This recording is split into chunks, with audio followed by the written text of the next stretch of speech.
Muito bem, estamos de volta aqui com o nosso curso de Canva, falando sobre o Canva Design, tá certo?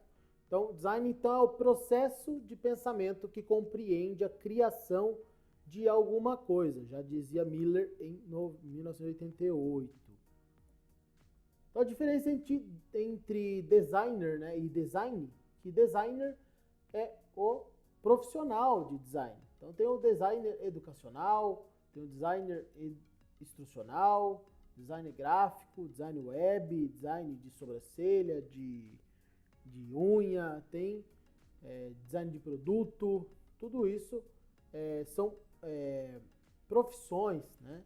E eu tenho design que é o processo, a ciência, para solucionar determinado problema por meio de manipulação de atributos visuais. Está muito ligado à idealização, criação, desenvolvimento, configuração, concepção, elaboração de algo. Então tá ligado à criatividade, né? Tá ligado à inovação, tá certo?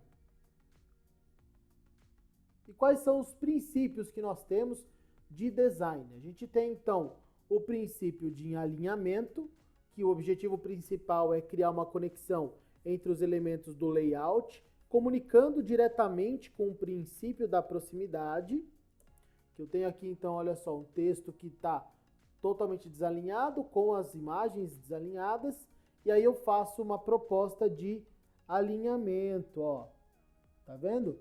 Então aqui eu tenho uma proposta de alinhamento onde eu alinho o texto, alinho as imagens, elas estão equidistantes, né? Então eu tenho aqui todo um processo de alinhamento para poder montar os meus materiais digitais, né? Então aqui eu estou usando o Canva para fazer esse alinhamento aqui das imagens e do texto.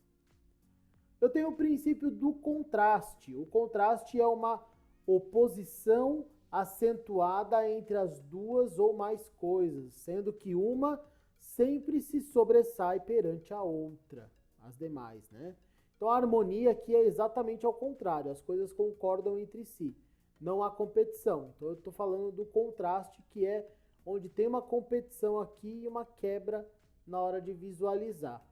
E para exemplificar, eu tenho aqui dois macarrons, tá vendo? Olha só, com o contraste em cada um deles. Olha só como dá o contraste do rosa para o amarelo e vice-versa, ó. Se eu colocasse o amarelo no amarelo, não me daria contraste. Eu veria o que é, mas não me daria contraste. Como eu estou usando aqui as cores invertidas, eu consigo dar um destaque forte aqui, né? Como outro exemplo, eu tenho também aqui, ó, o vídeo da manga. Olha só, a manga aparecendo, sobressaindo no fundo preto, tá certo? Então ela aparece aqui com a luva branca, segurando ela no fundo preto. Esse aqui então é o contraste que nós temos para é mais um princípio aí de design que nós temos para execução da aprendizagem aqui do Canva. Um outro princípio que nós temos é o princípio da repetição. O princípio da repetição visa fortalecer a unidade, levando aqui como máxima algum aspecto do design que deve se repetir constantemente no item apresentado. E aí quando a gente fala de repetição, eu lembro do Google, né? Quando a gente faz aqui uma busca, você percebe que você tem aqui um título, né? Deixa eu mostrar aqui. Você tem um título que é sempre igual, olha só, por mais que você faça a busca, ele vai te trazer esse título, ele vai te trazer aqui uma descrição e algumas palavras referente ao que você procurou e a URL. Então eu posso pesquisar qualquer coisa aqui em cima no Google que ele vai trazer para mim informações nesse mesmo modelo. Esse é um princípio da repetição. Temos o princípio da proximidade. Basicamente diz que quando vários itens estão próximos entre si, formam uma unidade visual única, coesa e não mais parecerão distintos. E aí, como tem o exemplo de proximidade, eu tenho aqui um anúncio, olha só. Então o anúncio ele tem várias bolas de tamanhos diferentes, tem curvas, tem linhas, tem um monte de elementos, mas em todos esses elementos eles convergem para uma informação única que mostra o total aqui, né, do meu anúncio, nesse caso aqui, desse meu material, que é o todo, né, é o todo que importa no final. Tem a opção de escala e proporção, que é um princípio de design também. A escala entre os objetos deve estar coerente com o ambiente, para que não cometamos o erro de propor um elemento maior ou que ocupe mais espaço do que o necessário. Então, eu tenho aqui o exemplo de escala e proporção, que eu posso pegar e criar um quadrado aqui. Deixa eu ir para frente aqui, vamos ver, está mudando aqui. Então, peraí, deixa eu voltar. Vamos pegar aqui um exemplo de escala, ó.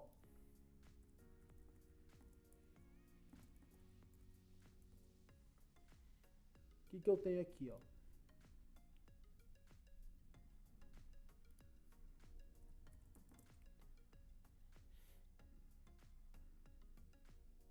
O princípio de escala, então eu vou abrir essa imagem aqui, que essa aqui tá boa. Vou abrir aqui. Não quero isso. O exemplo de escala me mostra, deixa eu abrir aqui. Olha só, perceba como eu tenho a imagem, eu tenho aqui os traços que estão coerentes com o resto e também tenho, deixa eu aumentar aqui para dar para ver legal. E também tenho aqui o meu bonequinho que está aparecendo num tamanho adequado dentro da imagem, né? Ó, os ícones na mão dele tá num tamanho que está adequado à imagem. Isso é o exemplo da escala. Olha só a escala aqui. Eu tenho tudo isso aplicado nessa imagem aqui. Vamos voltar aqui para a nossa apresentação. Muito bem. Então, outro exemplo que eu tenho é um princípio da hierarquia, né? A hierarquia em design é muito semelhante à hierarquia na cultura, pois ambos são construídos com base em ideias similares. No topo, uma escala hierárquica, temos as coisas mais importantes, né? Então, o que nós temos aqui? Quando eu tenho um exemplo de hierarquia,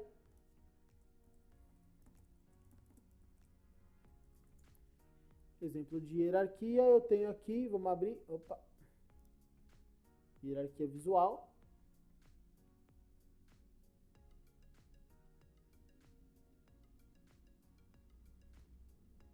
Olha só, então eu tenho aqui alguns tipos, né? Vamos abrir essa imagem aqui, vamos ver se dá para abrir. Tá, não deixou abrir, mas a gente aumenta um pouquinho para dar para ver legal aqui, ó. Muito bem, então eu estou vendo aqui um modelo de hierarquia, ó. São 12 tipos aqui de hierarquia. Então eu tenho, ó, o nadador do tamanho da baleia, e aí eu tenho aqui do lado o nadador menor que a baleia. Veja que dá muito mais destaque, por quê? Porque o nadador ele é menor que a baleia mesmo. Não adianta eu colocar o cara do mesmo tamanho, né? Se ele não é. Aqui a gente trabalha com contraste, mas também com hierarquia, olha só. O que é diferente do braço, né, é diferente do resto também. Aqui tá tudo igual, você vê que não me chama atenção, né? Então a hierarquia ela traz atenção ao olhar, né? Nesse caso não me traz atenção nenhuma. Aqui eu tenho também um cartão, né, com um nome pequenininho e aqui um nome bem grandão. Olha só a diferença que dá de um para outro, tá vendo?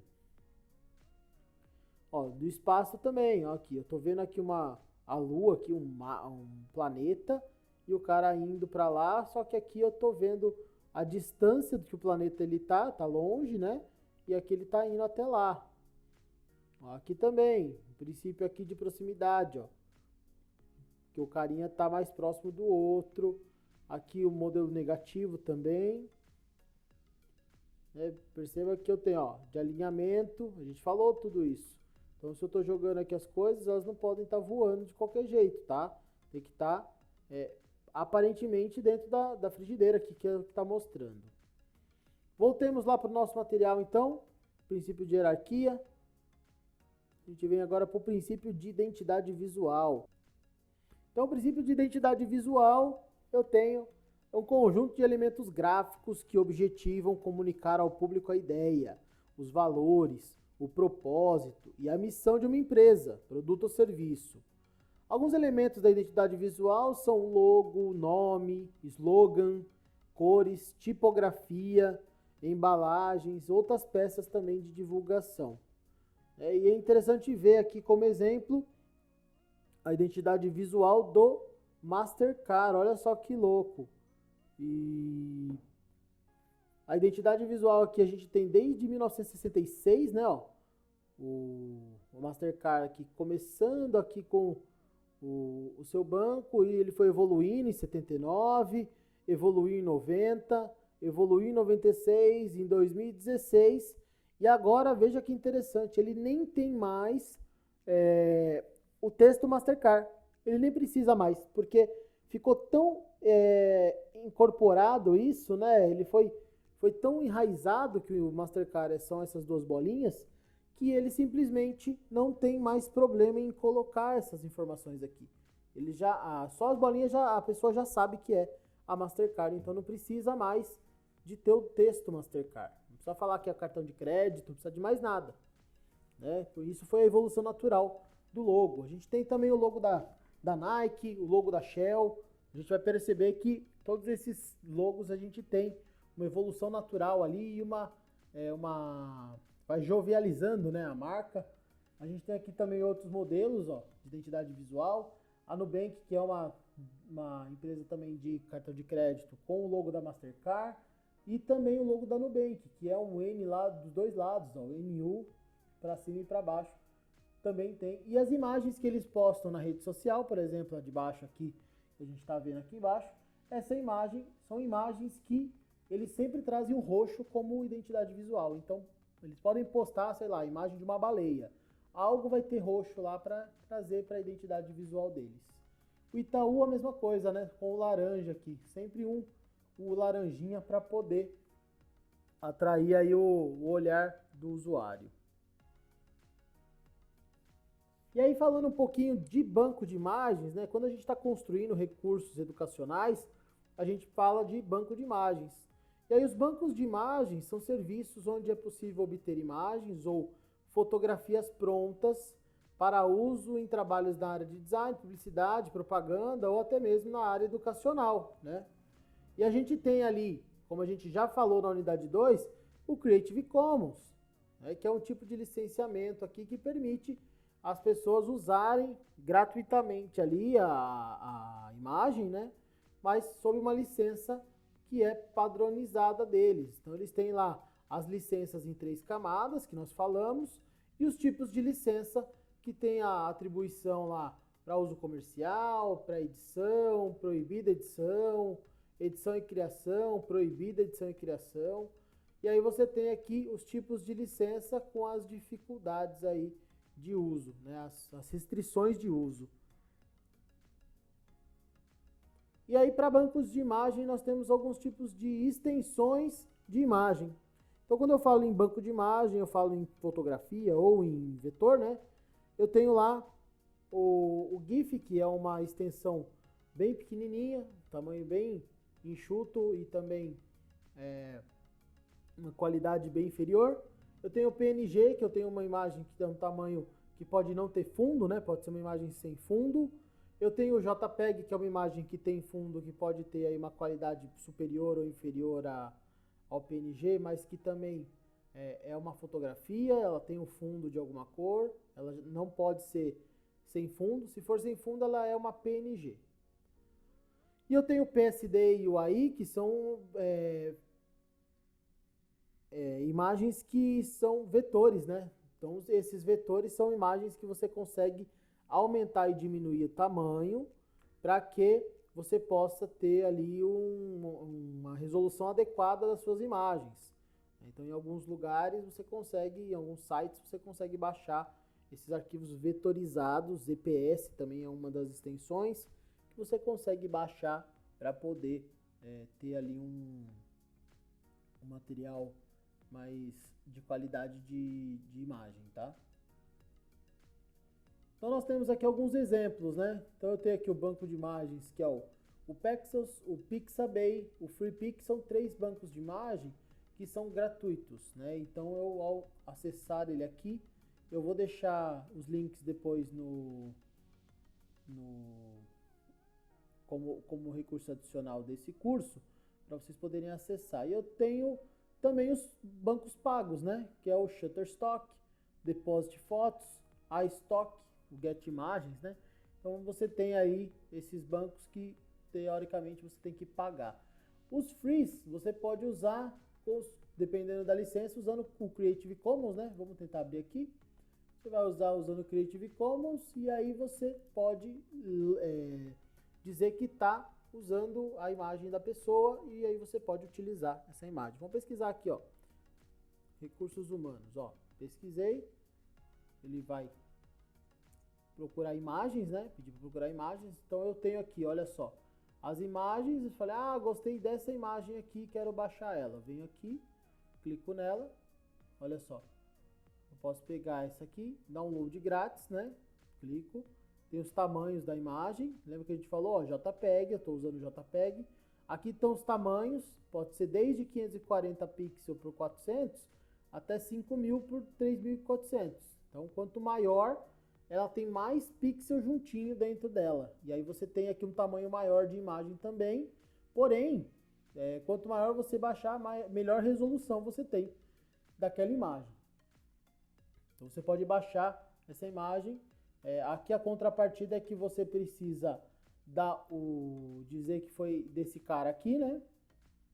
Então uma vez que você baixa aqui, quer ver? Vamos pedir para baixar. Olha só. Vamos dar um OK aqui. Quer saber da Chaminés?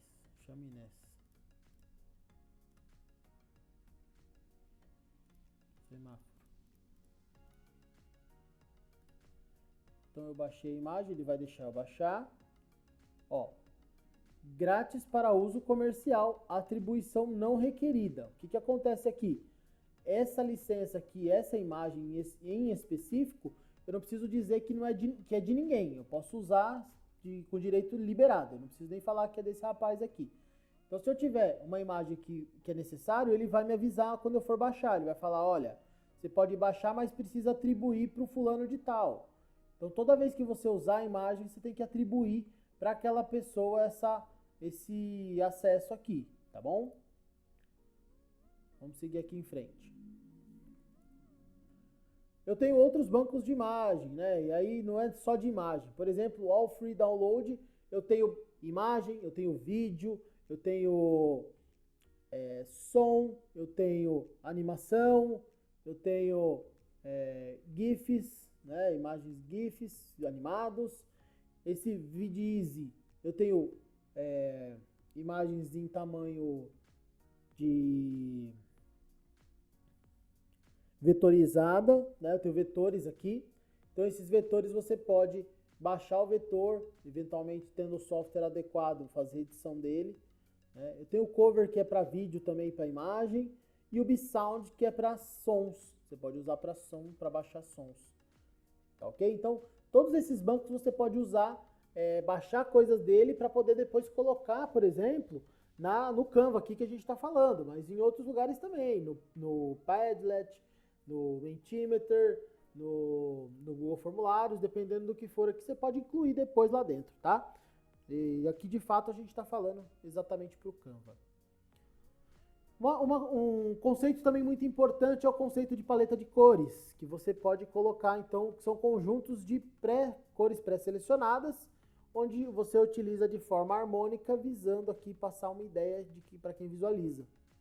Então, quando você vai trabalhar com produção ali dos materiais no Canva, é interessante que você tenha aqui uma paleta de cor. Eu vou abrir aqui da Google Material Design, e o Google vai me mostrar para mim as paletas de cores. Olha que interessante.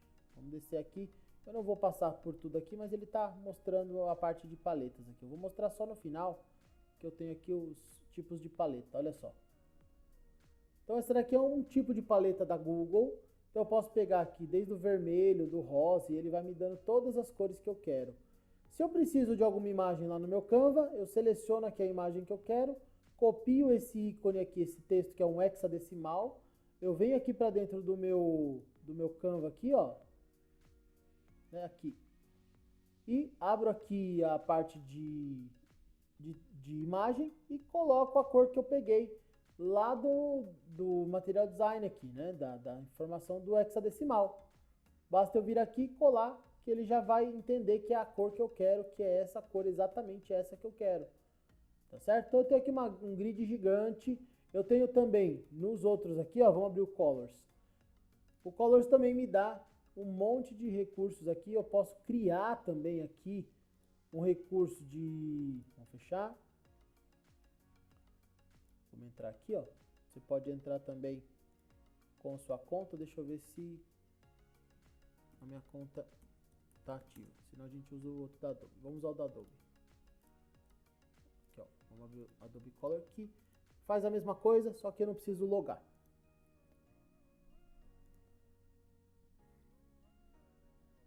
Fechar aqui. Olha só, aqui então eu tenho alguns tipos, né, ó, de gradiente, de extrair de algum tema lá da internet. Então, disco de cores, monocromático, ele vai me dar uma cor só e aí eu vou selecionando, ó. E ele já me dá o quê? Os hexadecimal e também os RGBs, que é a cor de monitor, né, para monitor. Então, eu tenho como acessar, trocar aqui, vamos trocar aqui as cores, eu quero puxar para amarelo, para laranja, para vermelho, né. Tríade, ele me dá uma tríade de cores e eu vou alterando, ele vai alterando a tríade para mim.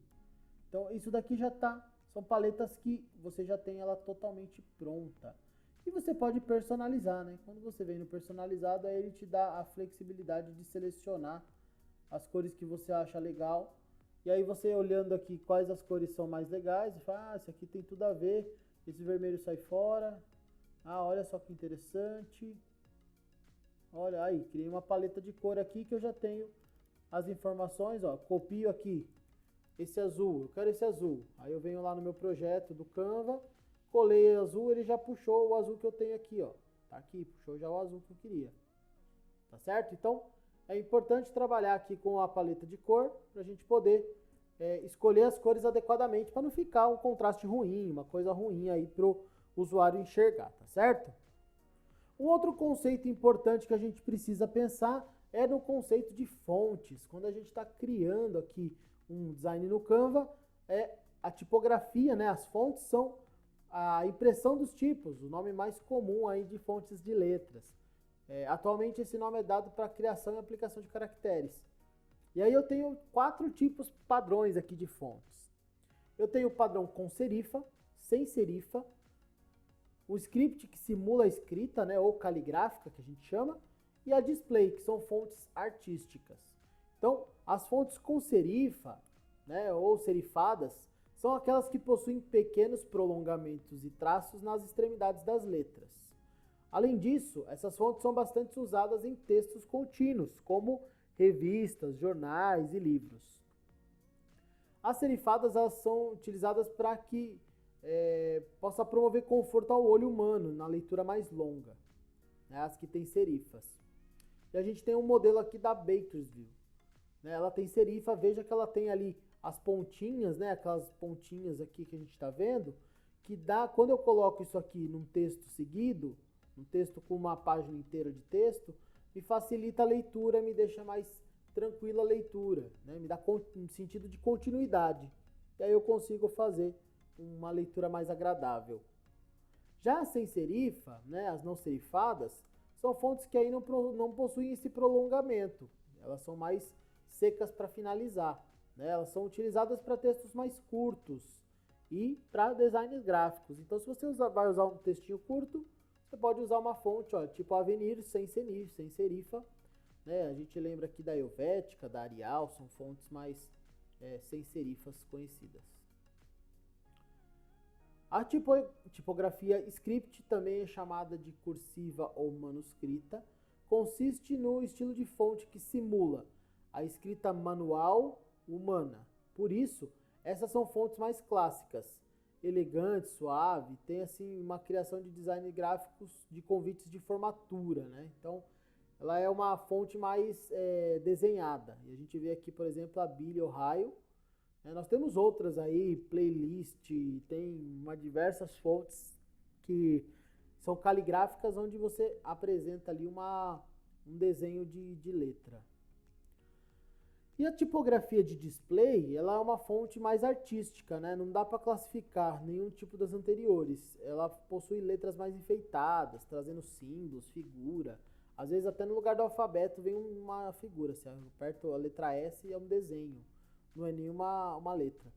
E aqui eu tenho a Alpha Wood, que é de madeira, né? Então, ó, fonte display, tá aí a Alpha Wood como modelo de fonte para você usar nos seus projetos, né?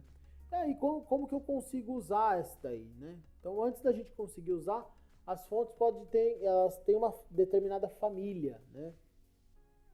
Tendo como principal aspecto aqui determinante para a classificação do desenho, né? Então, a maioria aqui a gente tem algumas famílias tipográficas, né? Então, quando a gente falou lá das fontes sem serifa ou com serifa, você tem ali hoje para a internet, né? Com foco em internet. E quando elas nasceram, a gente tinha potencialmente a fonte regular, a fonte em itálico e a fonte em negrito. Eram 3 tipos de fonte que nós tínhamos anteriormente.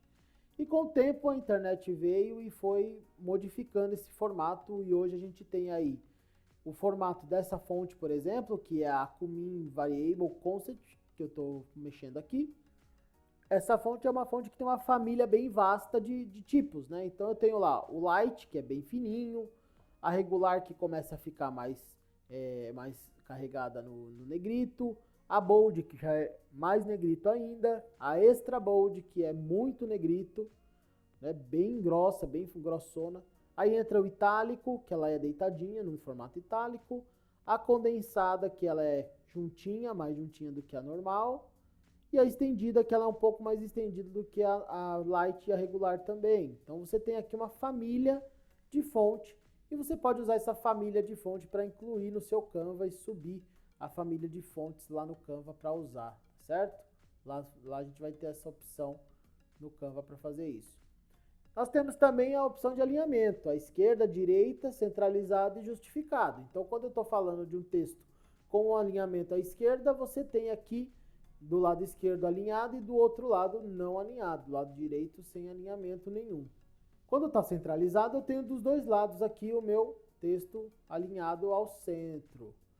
Aqui do meu lado direito, jogando para lá para a direita, alinhado na direita e do lado esquerdo não alinhado. E justificando o meu texto, eu tenho ele dos dois lados alinhados corretamente, certinho.